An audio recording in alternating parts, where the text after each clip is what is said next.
Is Snow White just one big metaphor for using that illegal white powder? This is one of the most common theories when it comes to this classic story, and Disney movies in general, actually. There's long been an idea that all or most Disney movies are, on some level, hidden messages about drugs or alcohol. And honestly, it's hard to deny it sometimes. I mean, think of it. When you go back into the classic Disney movies during Walt's life, you can find something pretty unhinged or borderline psychedelic in basically every single one. A lot of people believe that the animators of these classic movies used LSD and other drugs to influence their creative decisions on classic movies like Fantasia, Dumbo, and Alice in Wonderland. Take the pink elephants on parade sequence in Dumbo, one of the most notorious and frightening sequences in any Disney movie. In the sequence, Dumbo unintentionally gets drunk after drinking a vat of water spiked with champagne. In an intense hallucination, he sees pink elephants singing, dancing, and playing musical instruments. It's actually a very terrifying trip. But if I'm being honest, the sequence doesn't necessarily feel like it reflects alcohol use. It feels more like it's leaning into something more mind-bending or psychedelic, like acid or LSD, which are exactly the kind of drugs people talk about when they mention this theory. So what does all this have to do with Snow White, Disney's very first feature-length movie? Well, there's a much clearer connection to drugs than just one sequence with a few trumpet-playing elephants,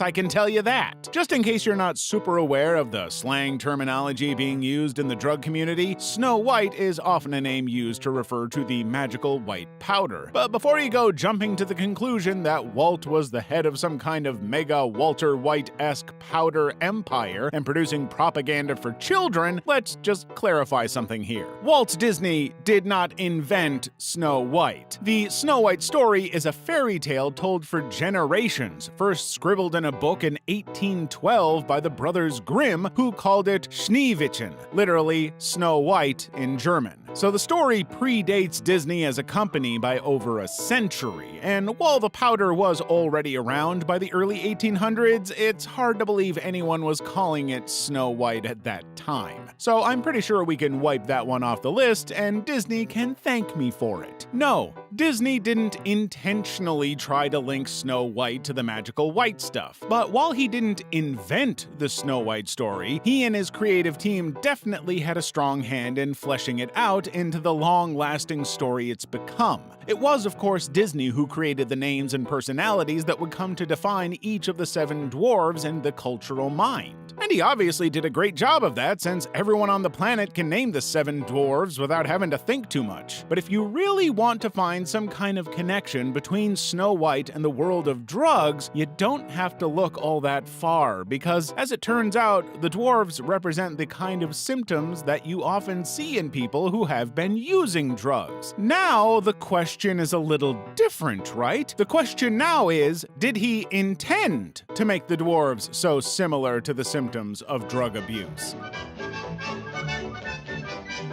Well, depending on who you ask, Walt is either dead or cryogenically frozen, so either way, we're probably not going to get an answer in this lifetime. But if he didn't, he did a damn good job of doing it by accident. Now, the dwarves don't directly reflect the symptoms in a literal sense. For example, someone on that white powder isn't going to start sneezing with gale force level winds, but they do have more subtle connections, so let's start with Dopey. Of all the dwarves, Dopey is the most immature, a youthful, childlike guy whose defining trait is his clumsy, accident-prone goofiness. He can't speak, though he's apparently never tried, and he's basically just one big toddler. Now, I'm not gonna sit here and say that someone on powder is just one big baby, but one of the telltale signs of substance abuse is the inability to focus and a sudden, inexplicable clumsiness. It's why you often see people who are drunk or high struggling to stay upright. They fall over, they slur their words, you get the picture. And I mean, that's kind of Dopey's entire character in the 1937 movie. He's constantly just goofing off, making mistakes, but always having a great time.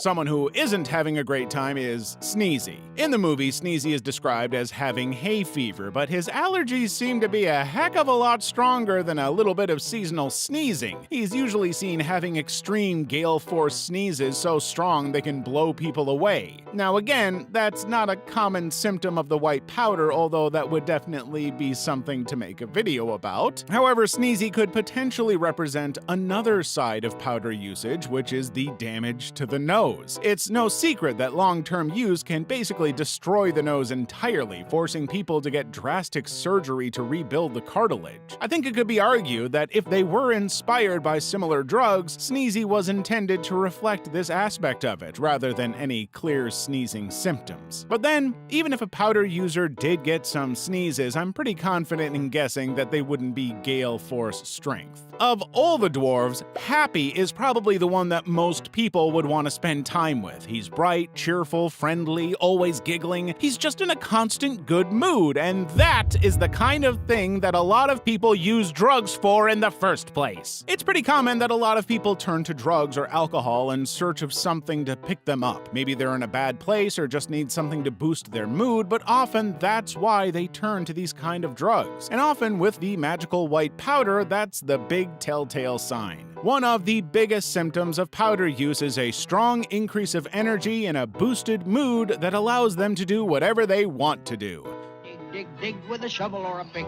That can be dancing or singing or partying, basically all of the stuff that Happy loves to do in the movie. That's exactly what people in real life would do too. I think Happy is the most clear of all the dwarves, the closest one to the real-life symptom. We all know people who have a drink and then feel they can dance for 700 years, and professionals say that powder use has a similar effect. It really amplifies whatever mood you're in. Now, if you're a romantic type, then you probably connect a lot with Bashful, the sweet-natured dwarf who's extremely shy. He has a shameless crush on Snow White, but he just can't bring himself to acknowledge her without blushing. In fact, pretty much every time you see him, he's blushing about something or another. Another symptom of powder abuse is paranoia. Now, let me be clear in saying that paranoia and bashfulness are not necessarily even close to one another, but both of them relate to being unnerved or uneasy around someone else, for better or worse. I think Bashful fits that role. A lot of people who indulge in drugs or alcohol find that it doesn't make them more confident necessarily, but just amplifies a lot of the anxieties they already had. Some people find they become more shy when they get high than when they were sober, and someone like Bashful is a perfect example. He likes Snow White, clearly has a crush on her, but around her he gets shy and can't bring himself to act on it. We'll come back to that later, but I think Bashful is a good example of the psychological impact of drugs. On the physical side, we have Sleepy. It's not uncommon for people who have been using drugs to crash when the high dulls down. It's the hangover effect. The increased energy fades and the body craves an even bigger rest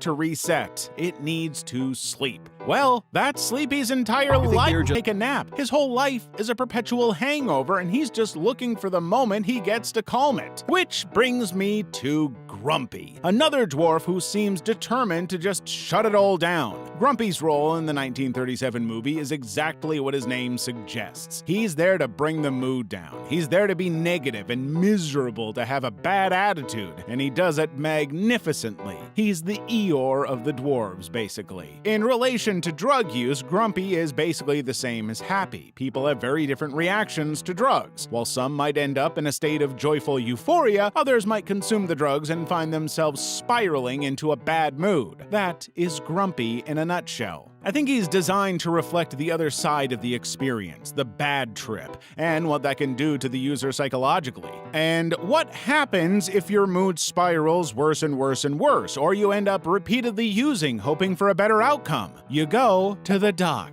Yes, doc in it itself is not a symptom or a mood or any of those things, yet most people who end up in the cycle of drug use end up having to get medical treatment eventually. But I'm not going to focus on that. I'm focusing on Doc's personality itself. In the movie, Doc is the self-appointed leader of the dwarves. He's pompous, he's rambling, and he always seems distracted, even if he's trying to convince people he knows what he's talking about. Well, all of this is yet another trait common in drug users. Many people high in the magical white stuff have this incredible ability to speak for a long time with great confidence while saying absolutely nothing about a topic they're unfamiliar with. They start speaking with confidence only to gradually shift into 1 or 7 other topics without ever really being able to focus on one at a time. It's a symptom that professionals describe as a sudden overabundance of confidence, and it's most common in powder use. This, like happy, is the closest link to actual powder abuse symptoms. Every doctor highlights this unfounded confidence as being the most common symptom of powder use, and the movie seems to lean into that too.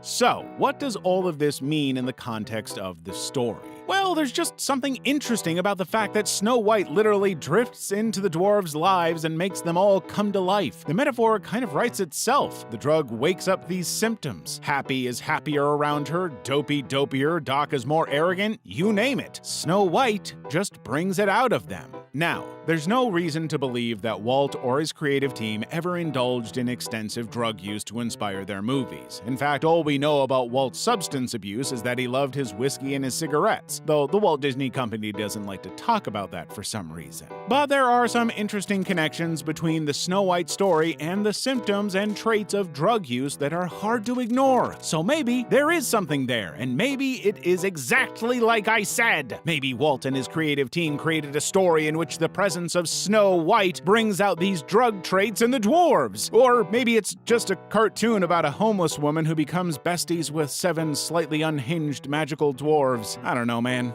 I just like cartoons.